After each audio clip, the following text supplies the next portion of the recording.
북한이 어젯밤 동해상으로 단거리 탄도미사일 2발을 발사했습니다. 한미연합훈련의 일환으로 일명 죽음의 백조 B-1B가 서해상에 전개된 데 반발하는 것으로 풀이됩니다. 북한 김정은 국무위원장과 푸틴 러시아 대통령이 서한을 교환하는 등 북러 간 무기거래 협상이 활발히 진행되고 있다고 미 백악관이 밝혔습니다. 이에 대해 유엔 주재 한미일 3국 대사들은 유엔 안보리 결의에 미부된다며 협상을 중단할 것을 촉구했습니다. 윤석열 대통령이 오늘 비상경제 민생회의를 주재하고 민생 물가 안정 방안을 논의합니다. 명절 성수품 물가 안정 대책과 유류세 인하 등 민생 부담 경감 계획 등을 점검할 예정입니다. 오늘부터 코로나19 감염병 등급이 독감과 같은 4급으로 하향 전환됩니다. 병원에서 코로나19 검사를 받을 경우 신속 항원 검사와 유전자 증폭 검사 모두 돈을 내야 하고 입원 치료비의 경우 중증 환자만 지원받을 수 있습니다. 시속 200km가 넘는 강풍을 동반했던 허리케인 이달리아가 미국 플로리다에 상륙해 홍수와 정전 등 피해가 속출하고 있습니다. 해안가 주민의 대피 명령이 내려진 가운데 플로리다주는 비상사태를 선포했습니다. 오늘 중부지방은 맑은 날씨를 회복하겠고 영남과 제주도를 중심으로는 비가 이어집니다. 주말인 내일은 남부지방에, 휴일엔 다시 전국에 비 소식이 있습니다.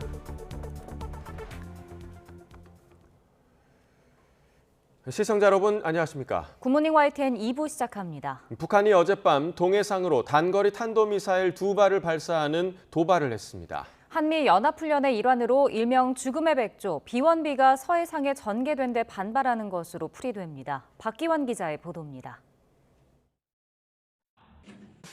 서해상에서 미국의 B-1B 전략폭격기, 이른바 죽음의 백조를 포함해 한미 연합 공중훈련이 펼쳐진 당일 밤 11시 40분쯤 북한은 동해로 단거리 탄도미사일 2발을 기습 발사했습니다. 순안 일대에서 쏜 미사일은 360여 킬로미터를 비행한 뒤 동해로 떨어졌습니다. 앞서 김정은 국무위원장이 노동당 중앙군사위원회 확대회의에서 손가락으로 가리켰던 계룡대 일대를 노렸다는 분석이 나옵니다. 평양 순안공항에서 육해 공군 본부가 위치한 계룡대까지 직선거리로 350km가량 떨어져 있기 때문입니다. 북한의 탄도미사일 도발은 지난달 24일 이후 37일 만입니다. 이번 도발은 지난 21일부터 시작된 한미연합훈련 을지 자유의 방패는 물론 핵 투발 용도로 개발돼 압도적인 무장량을 자랑하는 죽음의 백조가 전개된 데 대한 반발 성격으로 풀이됩니다. 여기에 북한의 정권 수립일인 9월 9일을 앞두고 내부 결속용 도발이라는 해석도 있습니다. 우리 군은 이번 도발이 유엔 안보리 결의를 명백히 위반한 행위라고 강력히 규탄하고 북한의 추가 징후와 활동을 예의주시하고 있습니다. YTN 박견입니다. 네, 이처럼 북한이 또다시 미사일을 발사한 가운데 미국 정부는 이례적으로 북한 김정은과 러시아 푸틴 대통령이 서한을 교환했다는 첩보를 공개했습니다. 북한과 러시아가 무기 거래를 위해 활발히 협상을 벌이고 있다며 대응에 나설 뜻을 분명히 했습니다. 워싱턴에서 권준기 특파원입니다.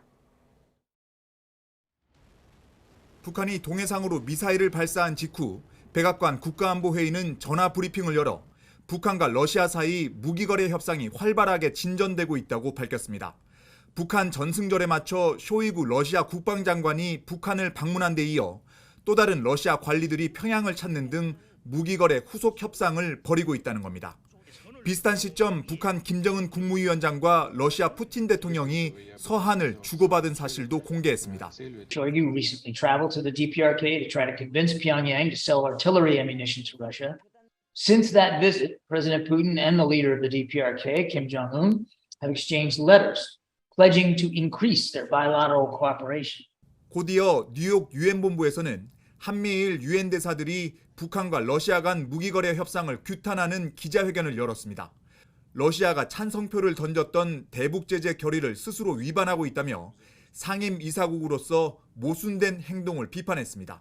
In its pursuit of these weapons, Russia will violate Security Council resolutions, including resolutions Russia itself voted for. It is shameful that the Russian Federation, a permanent member of the Security Council, 백악관 대변인도 북러 간 무기거래 협상을 멈춰야 한다며 북한이 발사한 미사일에 대해서도 위협 행동을 멈출 것을 촉구했습니다. We've been very clear about this, condemned the DPRK's latest ballistic missile launch.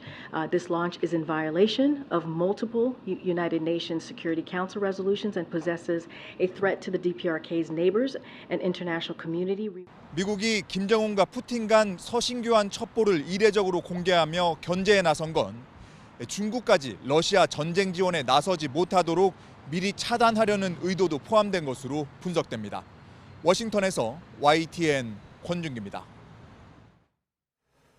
일본 강요들이 후쿠시마산 음식을 먹는 모습을 보이며 후쿠시마 오염수 방류에 따른 불안을 불식시키기 위해 안간힘을 쓰고 있습니다. 중국이 방류를 이유로 일본산 수산물 수입을 금지한 데 대해 집권 자민당은 정부에 더욱 강한 대응을 촉구하고 나섰습니다. 도쿄에서 김세호 특파원의 보도입니다. 기시다 후미오 총리가 강요들과 점심 도시락을 함께하고 있습니다. 도시락은 생선, 육류, 과일까지 대부분 후쿠시마산 식재료가 사용됐습니다. 歯ごたえがやっぱ違うね。これからかな。はい、大変美味しいです。 앞서 경제산업상도 후쿠시마산 수산물을 시식하며 소비를 장려하고 나섰습니다. 후쿠시마 원전 오염수 방류에 따른 자국 내 불안과 어민들의 불만을 최대한 불식하기 위해서입니다. 이런 가운데 집권 자민당에서는 중국에 더욱 강한 메시지를 내야 한다는 목소리가 잇따랐습니다. 일본산 수산물의 수입 금지와 중국발 무차별적 항의 전화의 유감 표명만으로는 부족하다는 겁니다. 특히 다음 달 중국도 참가하는 G20 정상회의에서 기시다 총리가 더욱 적극적으로 나설 것을 촉구했습니다. 全世界に積極的に我が国の取り組みの正当性を発信し続けていただきたい. 하지만 중국 역시 G20 정상회의에서 오염수 방류를 거세게 비판할 것으로 보여 첨예한 신경전이 예상됩니다.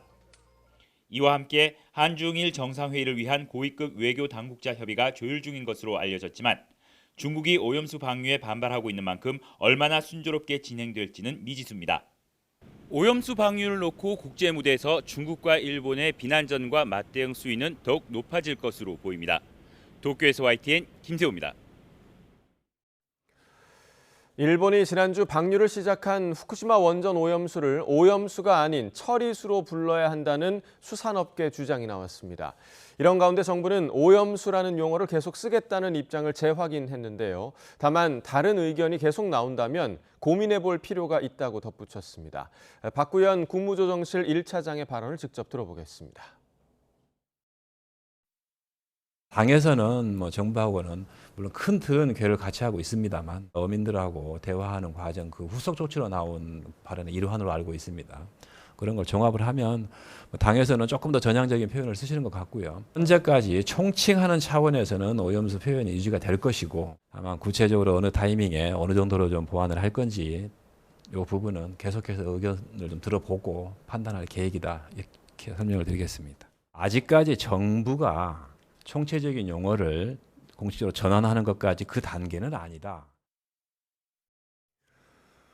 국방부 검찰단이 해병 순직 사건의 이첩 보류 지시를 어겼다는 항명 혐의를 받는 박정훈 전 해병대 수사단장의 사전 구속영장을 청구했습니다.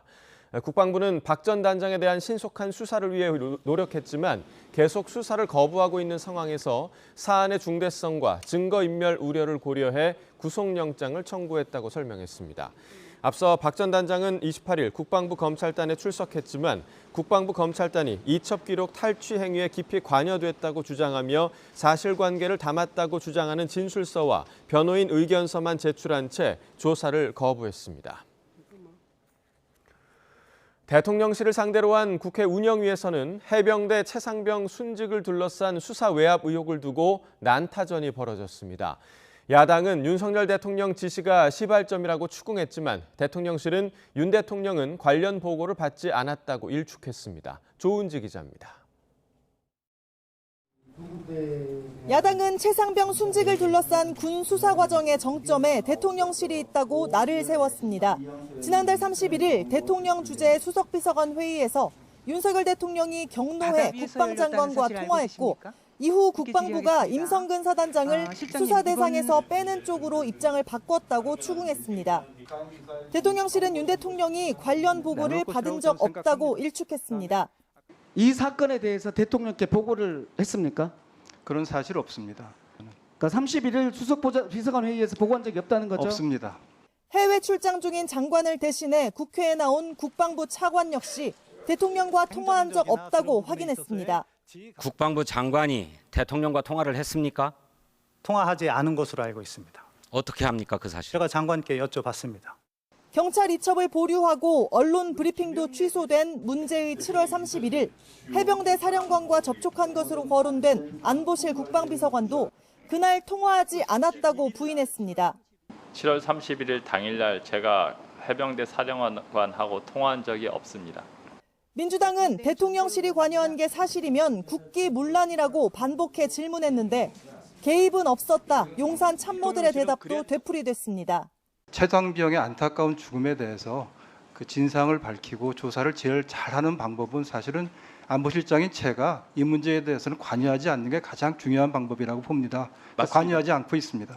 조태용 실장은 또 사법 절차가 진행 중인 사안인 만큼 대통령실과 안보실은 불필요한 오해를 살 수 있으니 말을 아끼는 게 맞는다고 밝혔습니다. YTN 조은지입니다. 거액 가상자산 보유 거래 논란으로 더불어민주당을 탈당한 김남국 의원 제명안이 국회 윤리특별위원회 소위원회에서 부결됐습니다. 윤리특위 제1소위는 어제 회의를 열어 김 의원 제명안을 무기명 표결에 붙였지만 가결 부결이 3대3 동수로 과반이 안 돼 처리하지 못했습니다. 이에 따라 여야는 출석 정지 등 징계 수위를 낮춰 소위 차원에서 재표결을 하거나 부결된 제명안을 윤리특위 전체 회의로 올려 다시 다루는 방안 등을 놓고 협의할 것으로 보입니다. 여야 지도부가 오늘 각각 내부 결속을 통한 호남 지역 민심 확보와 대역 공세 강화를 위한 행보를 이어갑니다. 국민의힘 김기현 대표는 오늘 오전 국제정원 박람회가 열리고 있는 전남 순천에서 현장 최고위원회를 열어 전당대회에서 맞붙었던 천하람 순천갑 당협위원장 등을 만나 내부 결속을 다지고 호남 민심 잡기에 나섭니다. 민주당 이재명 대표는 당대표 취임 1년을 기념해 기자회견을 여는데 총선 전 마지막 정기국회를 앞두고 여권에 대한 공세 수위를 높이겠다는 의지를 내보일 것으로 보입니다. 이동관 방송통신위원장 취임 이후 처음으로 국회 과학기술정보방송통신위원회가 소집됐지만 정상적인 회의 진행은 어려울 것으로 보입니다. 과방위는 오늘 오전 전체 회의를 열 예정인데 국민의힘 의원들은 야당이 제대로 된 안건 협의도 없이 회의 개최를 일방적으로 요구했다는 입장입니다. 이에 따라 여당 의원들은 물론 이동관 위원장 등 정부 관계자들의 출석도 불투명한 상황입니다. 반면 민주당 측은 법적 요건을 갖춘 정당한 회의 소집 요구인 만큼 정상적인 개최가 이루어져야 한다며 앞서 합의된 일정을 파기한 건 여당이라고 맞서고 있습니다. KBS 이사회가 김희철 KBS 사장 해임 제청안을 안건으로 상정했습니다. 어제 오후 열린 KBS 정기이사회에서 서기석 이사장을 제외한 여권 측 이사 5명은 적자로 인한 경영 악화와 리더십 상실, 대국민 신뢰 추락 등을 들어 해임을 제청했습니다. 해임 제청안이 상정됨에 따라 KBS 이사회는 김 사장의 의견 표명 절차를 밟은 뒤 표결로 해임 여부를 처리할 계획이어서 다음 달 안으로 해임 제청안 의결이 이루어질 전망입니다. 권태선 전 방송문화진흥회 이사장과 남영진 전 KBS 이사장이 방송통신위원회 해임 처분을 막아달라며 낸 집행정지 신청 신문이 오늘 열립니다. 서울행정법원은 오늘 오전 11시 50분부터 권 전 이사장이 방통위를 상대로 낸 이사 해임 처분 집행정지 신문 기일을 엽니다. 남 전 이사장이 윤석열 대통령을 상대로 낸 해임 처분 집행정지 사건 신문도 낮 1시부터 진행됩니다.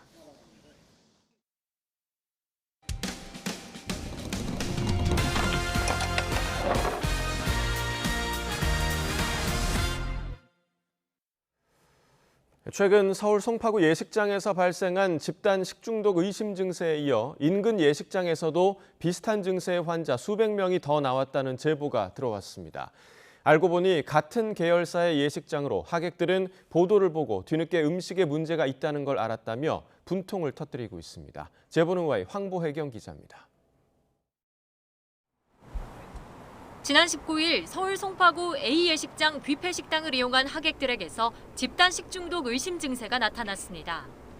예식장 측은 당일 배송된 회에 문제가 있었던 것으로 보인다며 환자들에게 위로금을 지급하고 신랑 신부 측이 낸 식대도 일부 돌려주기로 했습니다. 그런데 같은 날 불과 5km 거리에 있는 B 예식장 하객들도 식중독 의심 증상을 호소한 것으로 확인됐습니다. A 예식장에서와 마찬가지로 주로 회나 초밥을 먹은 사람들이 복통이나 설사, 구토 등의 증세를 보였고 환자 규모는 수백 명에 이른다는 주장입니다. 저희 신랑 신부 하객 중에 한 56명 정도가 이제 복통이랑 설사 증상을 이제 호소하시는 분들 확인되셨고요. 거의 한 250명 정도 하객분들이 지금 같은 증상 호소하고 계신 걸로 확인됐습니다. 두 예식장은 같은 사람이 운영하는 곳입니다. 또 이날 동일한 업체에서 회를 포함한 식자재를 납품받은 것으로 드러났습니다. 하지만 B 예식장에서 결혼한 신혼부부는 자신들의 결혼식장에서도 이상이 있는 음식이 제공됐다는 걸 YTN 보도가 나간 뒤에야 알았다며 분통을 터뜨립니다. 심지어 일부 하객은 직접 예식장에 연락해 상황을 말했는데도 예식장 측은 신랑 신부에게 이를 전혀 알리지 않았던 겁니다. 친구들이 이제 배가 아프다라는 얘기를 전에 하긴 했는데 설마 저희 뷔페 때문일 거라고는 생각을 전혀 못하고 여행을 즐기다가 식중독일 가능성이 있다라는 말 한마디조차도 없었다는 게 저희는 너무 지금 화가 나는 거죠. B 예식장 측은 식중독 의심 사고 발생을 뒤늦게 알렸다는 지적에 대해 피해 고객들에게 보험사를 통해 충분한 배상이 이루어질 수 있도록 적극 안내했다고 반박했습니다. 또 재발을 막기 위해 식자재 납품업체와 메뉴를 모두 변경했다면서 행정당국 조사 결과에 따라 종합적인 대책을 추가로 마련할 계획이라고 덧붙였습니다. 서울시는 두 예식장에서 식재료 등을 수거해 역학조사하면서 예식장이 관리를 소홀히 한 부분은 없었는지 들여다보고 있습니다. YTN 황보혜경입니다. 서울과 부산 지하철역에서 5년 동안 여성 43명을 몰래 촬영한 남성이 구속돼 검찰에 넘겨졌습니다. 서울경찰청 지하철경찰대는 성폭력처벌법상 카메라 등 이용 촬영 혐의를 적용해 30대 남성 A씨를 구속 송치했습니다. A씨는 지난 2018년 5월부터 5년 동안 서울과 부산 지하철역 에스컬레이터와 승강장 등에서 43차례에 걸쳐 여성들을 불법 촬영한 혐의를 받습니다. 경찰은 부산에 있는 A씨 주거지에서 외장 하드와 휴대전화를 압수해 불법 촬영물 46개를 확보했는데 이 가운데 3개는 전 여자친구와의 성관계 장면을 몰래 촬영한 영상이었습니다. 필리핀에서 해외 카지노를 중개하는 방식으로 1조 3천억 원 규모의 사이버 도박장을 운영한 조직 총책이 체포된 지 2년 만에 국내로 강제 송환됐습니다. 경찰청은 우리 시각으로 어제 새벽 5시 44살 남성 A씨를 인천국제공항으로 송환해 조사하고 있습니다.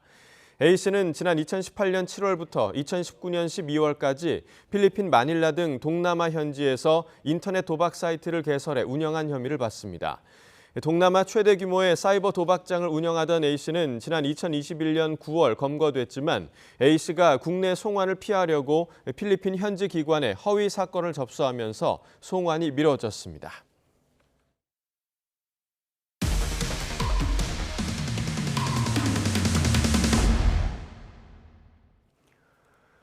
충남의 한 무인텔에서 술에 취해 자고 있던 투숙객이 업주로부터 성범죄를 당하는 일이 발생했습니다.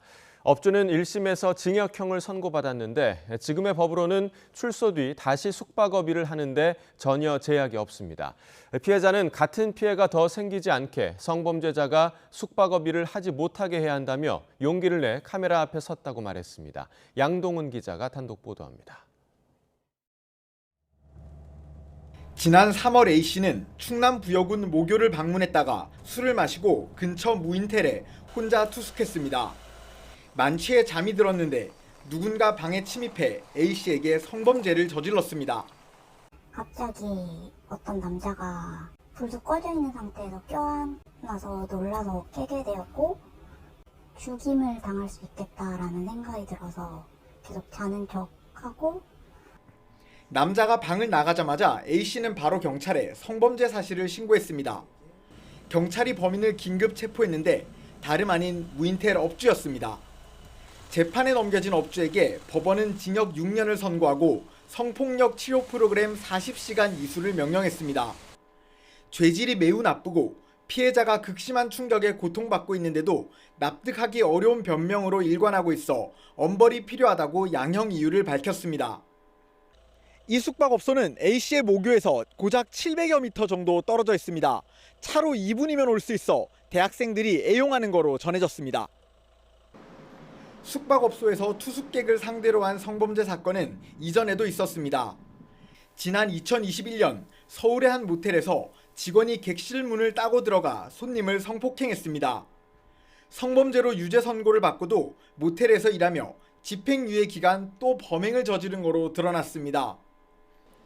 법률 전문가는 숙박업 종사자의 경우 마음만 먹으면 객실에 들어갈 수 있다는 점에서 투숙객을 상대로 한 성범죄에 취업 제한 같은 더 강력한 대응이 필요하다고 지적했습니다. 숙박업소를 성범죄자들의 취업 제한에 포함시킬 필요성이 있다고 보고 이것이 실효성을 거두려면 법률만이 아니라 이에 대한 관리와 계도가 현실화될 수 있도록 지자체와 협업할 수 있어야 합니다. 피해자 A씨 역시 후배들이나 다른 여성들이 얼마든지 자기와 같은 일을 당할 수 있다며 성범죄 업주가 다시 숙박업에 복귀하는 것만큼은 막아달라고 호소했습니다. 그런 사람은 다시 운영을 못하게 막아야 된다고 생각합니다. 저희 학교 학생들, 재학생들이 많이 이용을 할 텐데 저와 같은 일을 겪을까 봐 그것도 염려가 되고. YTN 양동훈입니다. 네, 지금 들어온 속보 먼저 전해드리겠습니다. 북한이 한미 연합 연습에 대응해서 전군 지휘 훈련을 실시했다고 밝혔습니다. 김정은 북한 국무위원장이 직접 지휘소를 방문한 것으로 전해지고 있습니다. 앞서 북한은 한미 연합 훈련 전개에 반발하며 어젯밤 동해상으로 단거리 탄도미사일 2발을 발사하기도 했는데요. 북한이 한미 연합 연습에 대응해서 전군 지휘 훈련을 김정은 위원장이 참석한 가운데 실시했다고 밝혔습니다. 관련 내용 들어오면 다시 한번 전해드리겠습니다. 네, 다음 소식입니다. 지난달 5대 은행 가운데 가계대출 예대금리차가 가장 컸던 곳은 NH농협은행으로 나타났습니다.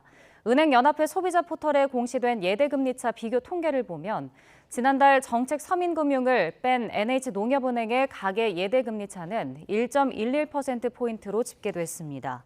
이어 KB국민은행 0.92%포인트, 신한은행 0.91%포인트, 우리은행 0.9%포인트, 하나은행 0.83%포인트 순으로 나왔습니다. 은행권 평균 대출금리가 석 달 만에 내림세로 돌아섰지만 주택담보대출금리는 2달째 올랐습니다. 상승폭이 더 큰 변동형 금리보다 고정형 주택담보대출을 찾는 사람이 늘면서 전체 가계대출에서 고정금리가 차지하는 비중도 커졌습니다. 보도에 나연수 기자입니다. 은행권의 주택담보대출 금리가 또 올랐습니다. 주요 지표금리인 코픽스와 은행채 5년물 금리가 상승하면서 지난달에 이어 2달 연속 상승세를 이었습니다. 특히 코픽스의 영향을 받는 변동형 금리가 한 달 전 연 4.41%에서 4.45%로 0.04%포인트 올라 연 4.20%에서 0.02%포인트 오른 고정형 금리보다 변동폭도 부담도 컸습니다. 일반 신용대출 금리는 연 6.52%로 한 달 전보다 0.05%포인트 올랐고 소액대출과 집단대출 금리도 오름세로 나타났습니다. 다만 보증대출 금리는 내려가면서 전체 가계대출 금리는 소폭 하향했습니다. 주담대와 신용대출 금리가 올랐지만 기존의 낮은 금리로 계약된 중도금 대출 등 보증대출이 실행되면서 전체 가계의 대출 금리는 0.02%포인트 내렸습니다. 여기에 기업 대출 금리도 대기업과 중소기업 모두 하락하면서 전체 평균 대출 금리는 5.11%, 전달보다 0.06%포인트 떨어지며 석 달 만에 내림세로 돌아섰습니다. 저축성 수신금리 역시 은행 간 수신 경쟁이 완화하면서 전달보다 소폭 하락한 3.68%로 집계됐습니다. 대출금리가 수신금리보다 크게 내리면서 예대금리 차는 5달 연속 감소세를 이어갔습니다. 가계대출 가운데 고정금리 대출 비중은 한 달 새 2.1%포인트 상승하며 52.9%로 늘었습니다. 변동형과 고정형 간 금리차가 더 벌어지면서 주택담보대출 가운데 고정금리 비중이 73.1%에서 73.7%로 확대된 데 따른 겁니다. YTN 나윤수입니다. 미국의 2분기 경제 성장률이 2%를 웃도는 것으로 집계돼 이어지는 고금리에도 견조한 경제 성장세를 유지하는 것으로 나타났습니다. 미국 상무부가 발표한 2분기 국내 총생산 성장률 잠정치는 연이율 2.1%로 지난달 발표된 속보치 2.4%보다 0.3%포인트 하향 조정됐습니다. 2분기 성장률 잠정치가 속보치보다 낮아지긴 했지만 1%대 후반으로 추정되는 잠재 성장률을 여전히 웃도는 견조한 성장세를 유지한 데다 1분기 성장률 2%에 비해서도 다소 높은 성장세를 보였습니다. 진화 러몬도 미국 상무장관이 나흘간의 중국 방문을 마치고 귀국했습니다. 러몬도 장관은 이번 방중 기간 왕원타오 중국 상무부장을 시작으로 허리펑 부총리, 리창 총리 등 중국 경제라인 인사들을 잇따라 만났고 양국의 상무 문제를 다룰 실무그룹의 창설과 장차관급 대화 상설화를 합의했습니다. 그러나 국가안보는 타협하지 않을 것이라는 기조를 그대로 유지해 현재 디리스킹의 이름으로 미국이 중국에 부과하고 있는 첨단 반도체 등 수출 통제 조치에는 변화를 줄 뜻이 없음을 분명히 했습니다. 쿠데타를 일으킨 아프리카 가봉의 군부 세력이 알리 봉고 현 대통령을 체포해 가택 연금했습니다.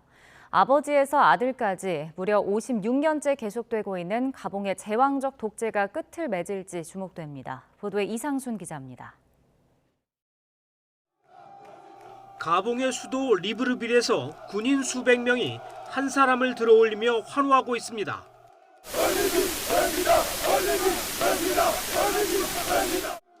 대통령으로 추앙받은 올리구이는 가봉 수비대 대장으로 쿠데타 세력의 리더로 추정됩니다. 이들은 현지 시간 30일 알리 봉고 온딘바 대통령이 대선에서 3연임에 성공하자마자 봉기했습니다. 순식간에 안보와 국방력을 장악했다고 발표하더니 곧이어 대통령까지 체포해 가택 연금했습니다. Au sein du Comité pour la transition et la restauration des institutions, CTRI, au nom du peuple gabonais et garant de la protection des institutions. 봉고 대통령은 지지자와 국제사회에 도움을 호소했습니다. I'm Ali Bongo Ondimba, President of Gabon, and I'm to send a message to all the friends that we have all over the world to tell them to make noise, 이에 대해 EU는 물론 러시아와 중국도 일단 지켜보겠다고 했지만 프랑스는 즉각 비난했습니다. La France condamne le coup d'État militaire qui est en cours au Gabon. Et la France surveille avec beaucoup d'attention l'évolution de la situation sur place et réaffirme son souhait que le résultat de l'élection, lorsqu'il sera connu. 석유와 우라늄이 풍부한 가봉은 1960년이 되어서야 프랑스로부터 독립했습니다. 하지만 이후 아버지가 42년, 아들이 14년간 집권하자 봉고 대통령 가문은 물론 프랑스에 대해서도 국민들의 반감이 극에 달한 상황입니다.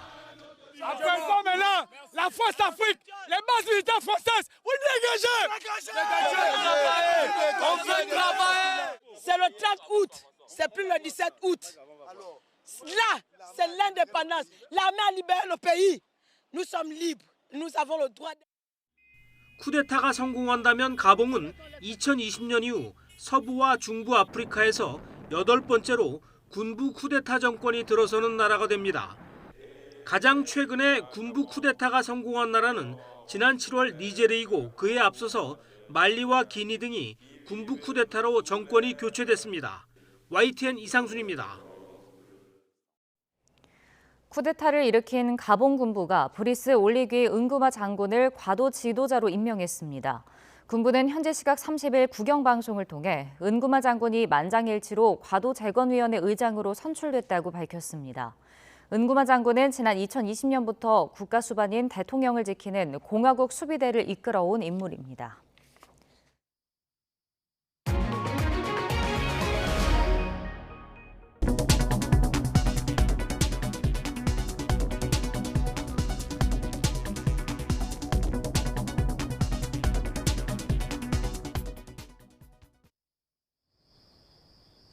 (8월의) 마지막 날인 오늘 서울 등 중부지방은 다시 맑은 하늘을 되찾겠습니다.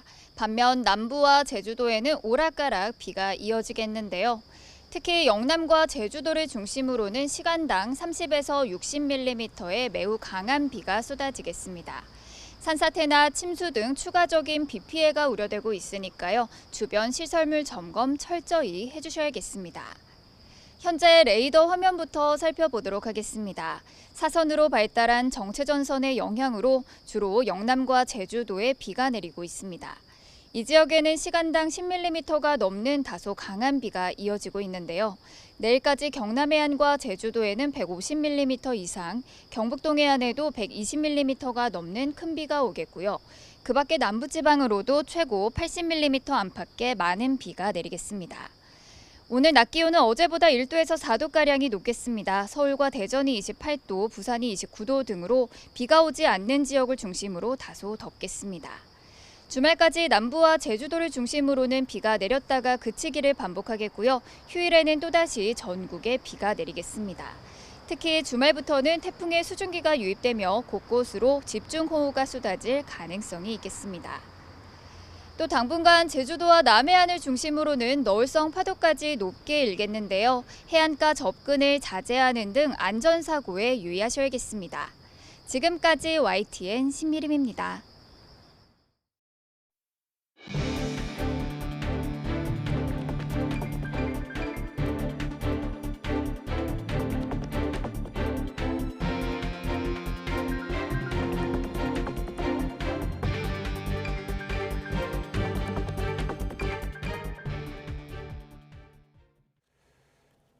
국회 행정안전위원회가 오늘 전체 회의를 열고 이태원 참사 피해자 권리 보장과 진상규명 및 재발 방지를 위한 특별 법안을 심사합니다.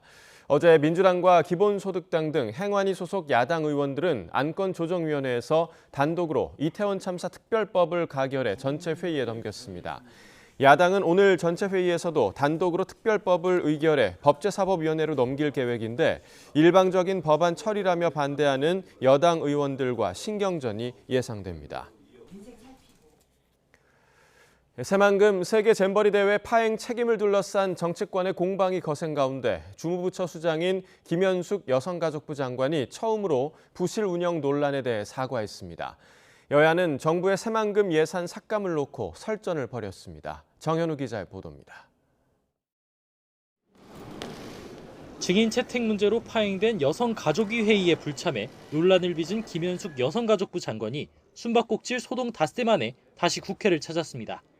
예결위 회의장에 들어서기 전 잼버리 대회 부실 운영에 대해 처음으로 공식 사과했습니다. 새만금 잼버리의 공동조직위원장의 한 사람으로서 야영을 하면서 불편을 겪었던 스카우트 대원들과 어떤 심려를 하셨던 국민들께 진심으로 사과의 말씀을 드리도록 하겠습니다. 주무부처 수장의 처신을 놓고 비판이 거세지자 고개를 숙인 것으로 보이는데 책임 소재에 대해선 말을 아꼈습니다. 지금은 누구의 책임론에 대해서 서로 미루고 그럴 건 아니고 국민들께 소상하게 내용에 대해서 사실관계를 밝혀드리고 감사원 감사를 지켜보는 것이 적절하다고 생각을 합니다. 하지만 잼버리 파행의 책임이 전현 정부 가운데 어디에 더 있는지를 둘러싼 여야의 신경전은 치열했습니다. 특히 정부의 새만금 예산 대폭 삭감과 개발계획 전면 재검토 방침이 기름을 부었습니다. 민주당은 잼버리 대회의 책임을 전북에 떠넘기려는 보복 테러라고 쏘아붙였습니다. 여러 가지 책임 문제가 나오니까 그것에 대해서 보복 테러한 겁니다. 분노를 느끼고 있는 전북도민한테 이 점에 대해서 유감을 표시할 생각이 없으십니까? 저희가 그 의사결정 과정에 직접 참여를 하지 않았기 때문에 진행 중인 사업의 예산을 이렇게 대규모로 줄인 전례가 없다며 정부 차원의 지역 차별이라고도 했는데 여당은 반박했습니다. 각종 문제점이 드러난 사업의 예산을 삭감한 건 당연하다며 정부를 엄호했습니다. 한 발 더 나가 온갖 혈세 유용 의혹이 불거진 잼버리 대회가 끝난 만큼 남은 국고 보조금까지 반환하라고 전라북도를 정조준했습니다. 예산이 남은 경우에는 어떻게 해야 됩니까? 남았으면 반납을 해야 되겠죠. 잼버리와 같은 국제 행사와 관계없는 곳에 국민의 세금이 쓰였다면 이것은 반드시 바로잡아야 되는 것이죠. 잼버리 대회 파행 책임 공방이 내년도 새만금 예산 삭감 논란으로 번지면서 앞으로 이어질 정기국회와 국정감사, 예산 정국에서 여야의 충돌은 불가피해 보입니다. YTN 정윤우입니다. 윤석열 대통령이 다음 달 추석 명절을 앞두고 민생 물가 안정 방안을 논의합니다. 윤 대통령은 오늘 용산 대통령실에서 제19차 비상경제 민생회의를 주재하고 명절 성수품 물가 안정 대책과 내수 활성화 방안, 또 유류세 인하 등 민생 부담 경감 계획 등을 점검할 계획입니다. 추경호 경제부총리 겸 기획재정부 장관과 정황근 농림축산식품부 장관, 원희룡 국토교통부 장관 등 관계부처 수장들이 모두 참석합니다. 지난해 전기 안전점검에서 최하 등급을 받은 전통시장 점포 가운데 41%가 노후 전선 정비 사업에서 누락된 것으로 나타났습니다. 국민권익위원회 실태조사 결과를 보면 지난해 전기 안전점검에서 즉시 개보수가 필요한 2등급 판정을 받은 점포는 1,800여 곳으로 이 가운데 41.7%인 770곳이 노후 전선 정비 사업이 시행되지 않았습니다.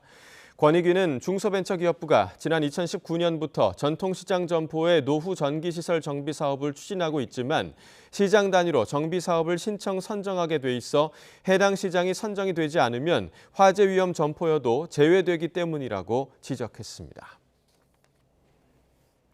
대통령실 관계자들이 출석한 국회 운영위원회에서 홍범도 장군 흉상 이전 논란을 두고 거친 설전이 벌어졌습니다.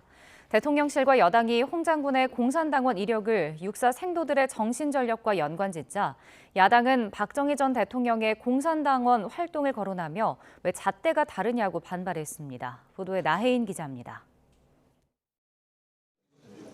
석 달 만에 열린 국회 운영위에 출석한 조태용 국가안보실장은 최근 육사 앞 홍범도 장군 흉상 논란을 의식한 듯 인사말부터 장병들의 정신전력을 강조했습니다. 투철한 대적관과 국가관, 대적 필승의 군인 정신으로 무장할 수 있도록 정신전력을 강화해 나갈 것입니다. 홍 장군의 공산당원 이력 때문에 흉상을 옮기자는 논의는 국방부 소관이란 입장을 유지했지만 독립군이 몰살당한 자유시 참변 이후 행적이 육사 정신과 맞는지는 더 일찍 검토해야 했다고 지적했습니다. 여론을 살피던 여당도 홍 장군의 항일 업적을 부정하는 게 아니라 공과 과를 나눠보자는 거라고 대통령실을 엄호했습니다. 육사는 유사시 우리 적과의 싸움에서 승리해야 되는 게 목표 아니겠습니까? 독립기념관으로 옮기는 것, 즉 이전하는 것이 맞지 않겠느냐. 흉상을 옮기면 생도들의 정신전력에 긍정적인 영향이 있을 거라는 육사 출신 임종득 안보실 2차장의 발언까지 나오자 야당은 발끈했습니다. 역대 육사 교장 중에는 친일 행적이 있는 인물도 있다며 홍 장군 흉상을 옮길 거면 교장 사진도 치워야 한다고 목소리를 높였습니다. 홍범도 장군 흉상을 없애면서 친일 경력이 있는 원용덕 2대 교장의 사진을 보존하는 것은 윤석열 대통령이 말하는 이념과 방향에 맞습니까? 한때 공산당원이었던 박정희 전 대통령의 휘호가 새겨진 육사 호국비에도 같은 잣대를 적용하라고 공세 수위를 높이자 이번엔 대통령실이 물러서지 않았습니다. 전향한 뒤 우리나라 경제 발전을 이끈 박 전 대통령과 말년을 소련에서 보낸 홍 장군은 경우가 다르다며 설전을 벌였습니다. 박정희 대통령하고 비교하는 건 좀 그렇죠. 아니, 왜냐하면 왜요? 전향을 하신 거하고는 다르죠. 끝까지 그렇게 가신 분하고. 이상합니다. 이념 논쟁은 결산 심사를 위해 국무위원들이 출석한 국회 예결투기에서도 이어졌습니다. 지역 출신 음악가 정율성을 기념하는 광주시의 역사공원 사업을 두고 반국가적이라는 정부 여당과 철진한 색깔론이라는 야당 주장이 부딪혔습니다. 지금 오은부 장관님이 침소봉대가 아니라 광주에다가 이념의 색깔을 더 씌우려고 아니죠. 의원님 하는 거예요. 색깔론 하시는데 메카시즘이라는 것은 아닌 사람에 대해서 낙인을 찍는 겁니다. 인민군을 인민군으로 말하는데 왜 그것이 메카시즘이고. 메카시의 부활이라는 야당의 공세에도 정부와 여당은 최근 잇따라 이념을 강조한 윤석열 대통령에 발맞춰 선명한 메시지로 대응하고 있습니다. 곧 막을 올리는 정기국회에서도 때 아닌 이념 논쟁은 전국을 뜨겁게 달굴 것으로 보입니다. YTN 나인입니다. 서울 미아동에 있는 가정집에서 40대 남녀가 숨진 채 발견됐습니다. 숨진 여성은 사건 당일 새벽 112에 신고도 했던 것으로 파악돼 경찰은 타살 가능성도 열어둔 채 사인 등을 수사하고 있습니다. 윤태인 기자의 보도입니다. 경찰차 한 대가 골목으로 들어섭니다. 곧이어 구급차도 도착하고 대원들은 들것을 갖고 내립니다. 서울 미아동에 있는 빌라에서 40대 남녀가 숨진 채 발견됐습니다.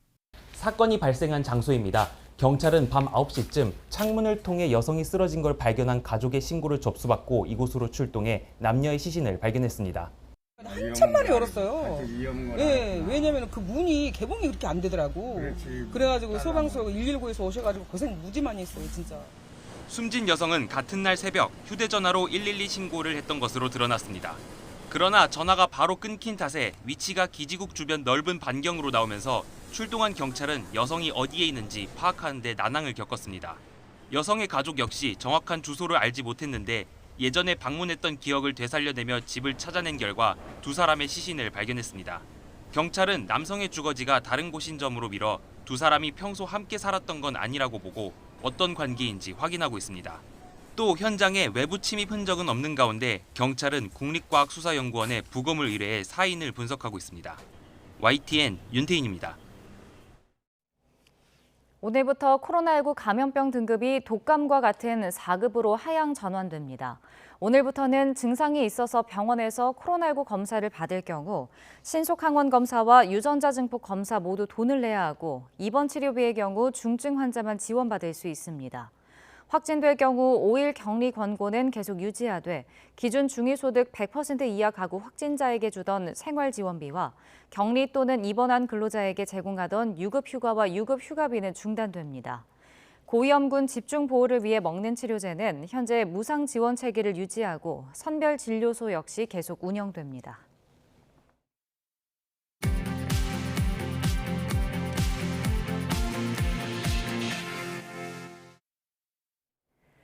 이 시각 세계 눈입니다. 시속 200km가 넘는 강풍을 동반했던 허리케인 이달리아가 미국 플로리다에 상륙해 홍수와 정전 등 피해가 속출하고 있습니다. 해안가 주민의 대피 명령이 내려진 가운데 플로리다주는 비상사태를 선포했습니다. 김선희 기자입니다. 쏟아지는 폭우에 강풍이 몰아치며 나무가 금방이라도 뽑힐 듯 위태롭습니다. 긴급히 대피한 사람들은 기둥을 붙잡고 간신히 버티고 있습니다. 해안가 고속도로는 물바다가 되고 도로 곳곳도 바닷물이 범람해 폐쇄됐습니다.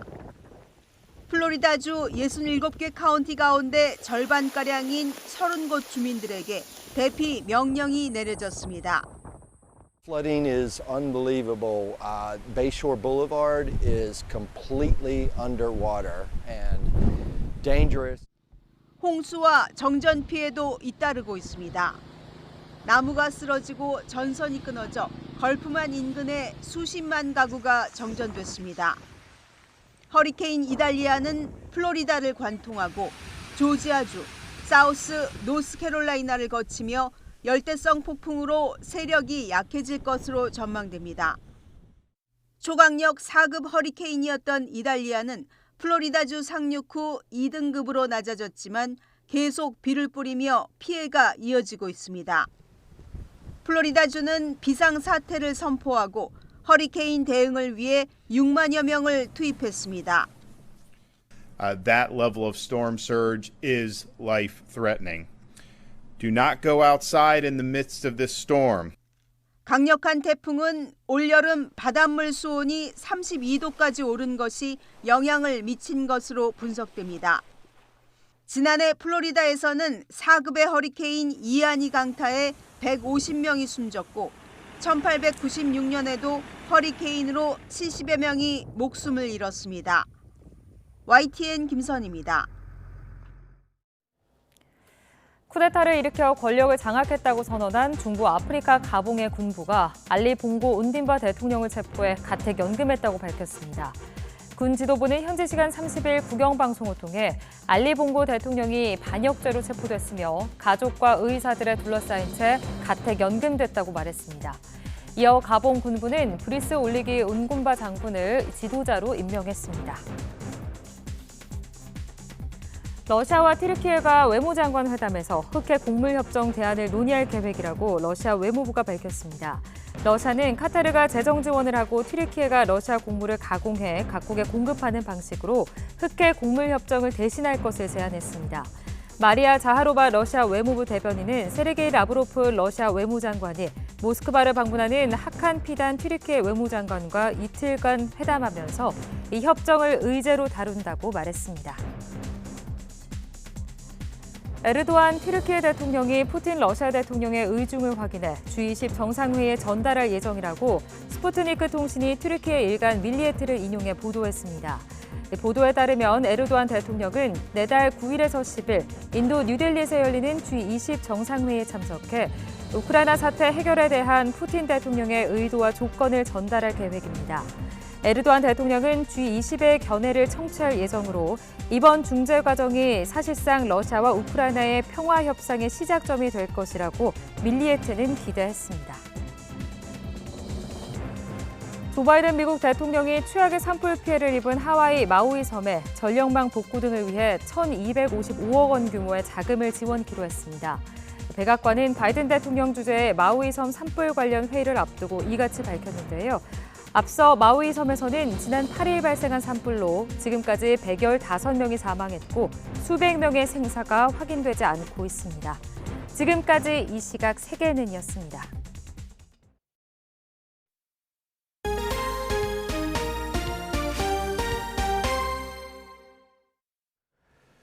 충청북도가 지역의 수건 사업 가운데 하나인 중부내륙발전지원 특별법 제정을 다시 한번 촉구하고 나섰습니다. 애초 지난 6월에 제정될 것으로 기대했지만 각종 현안에 밀려 이제는 9월에 국회 심사가 열릴지도 불투명한 상황입니다. 보도에 이성우 기자입니다.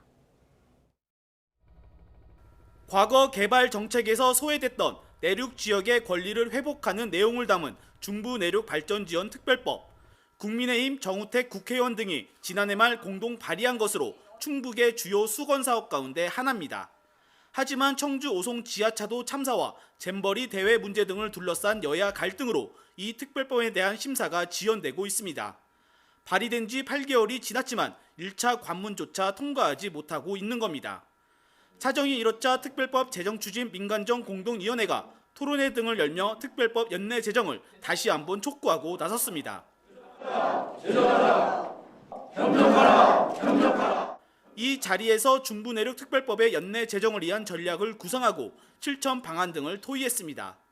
충청북도도 이 목표를 이루기 위해 9월까지 행안위 법안 심사를 마무리한 뒤 10월 법제사법위원회를 통과시킨다는 계획입니다. 지난 6월부터 시작한 특별법 제정을 촉구하는 100만 명 서명운동도 현재 96만여 명이 동참한 것으로 집계됐습니다. 도민들의 이런 열망을 국회의원들한테 전달하는 그런 노력이 필요하고 또 국민적 공감을 얻어서 이것을 통과시켜야 되겠다 그렇게 생각하고 있습니다. 만일 연내 법안 처리가 무산되면 내년 6월 21대 국회 임기 만료와 함께 법안은 자동 폐기되는 상황. 충북 민간정 공동위원회는 특별법의 연내 제정을 위해 지역민의 의견을 모은 뒤 국회 통과를 위한 전략을 구체화하기로 했습니다. YTN 이성우입니다. 최근 배임 의혹이 불거진 정의균 대한테니스협회장이 사의를 표명했습니다. 정 회장은 서울올림픽공원 회의실에서 열린 대한테니스협회 이사회에서 앞으로 예정된 스포츠윤리센터의 조사를 받은 다음 협회장에서 물러나겠다고 말했습니다. 정 회장은 비상대책위원회 구성과 파산 등을 문제 해결을 위한 방법으로 제시했습니다. 대한테니스협회는 최근 YTN의 보도로 정의균 회장의 전횡과 배임 의혹이 드러난 데다 육군사관학교의 테니스 코트 사업과 관련한 채무 불이행으로 통장이 압류되는 등 행정이 마비된 상태입니다. 프로야구 3위 SSG 랜더스가 에레디아의 맹타와 하재훈의 홈런포에 힘입어 키움 히어로즈를 꺾고 3연승을 질주했습니다. SSG는 빗줄기 속에 32안타를 주고받는 난타전 끝에 키움의 11대7 승리를 거뒀습니다. 허벅지 부상 뒤 복귀한 4번 타자 에레디아는 4타수 3안타 3타점을 기록했습니다. 키움 선발 맥키니를 상대로 3점포를 쏘아올린 하재훈은 3경기 연속 홈런 행진을 이어갔습니다. 키움은 시즌 4번째로 선발 전원 안타를 달성했지만 경기를 뒤집지는 못했습니다. 잠실과 수원, 대전, 광주 경기는 비로 취소됐습니다. 오늘부터는 남부와 제주도를 중심으로 국지성 호우가 쏟아지겠습니다. 현재 사선으로 발달한 비구름이 영남과 제주도에 영향을 주고 있고요. 이 지역에는 시간당 10mm 안팎의 다소 강한 비가 이어지고 있습니다. 내일까지 경남 해안과 제주도에는 150mm 이상, 경북 동해안에도 120mm가 넘는 큰 비가 내리겠고요. 그 밖에 남부지방에도 최고 80mm의 많은 비가 내리겠습니다. 반면 중부지방은 하늘이 점차 맑아지겠고요. 당분간은 제주도와 남해안을 중심으로 너울성 파도가 높게 일겠습니다. 오늘 낮 기온은 어제보다 1도에서 4도가량이 높겠습니다. 서울이 28도를 보이겠고요. 대전과 대구도 28도, 부산은 29도를 보이겠습니다. 주말부터는 태풍으로부터 수증기가 유입되면서 곳곳에 집중호우가 쏟아질 가능성이 있겠습니다. 지금까지 날씨 정보였습니다. 굿모닝 YTN 2부 마칩니다. 잠시 후 6시 50분 3부에서 뵙겠습니다.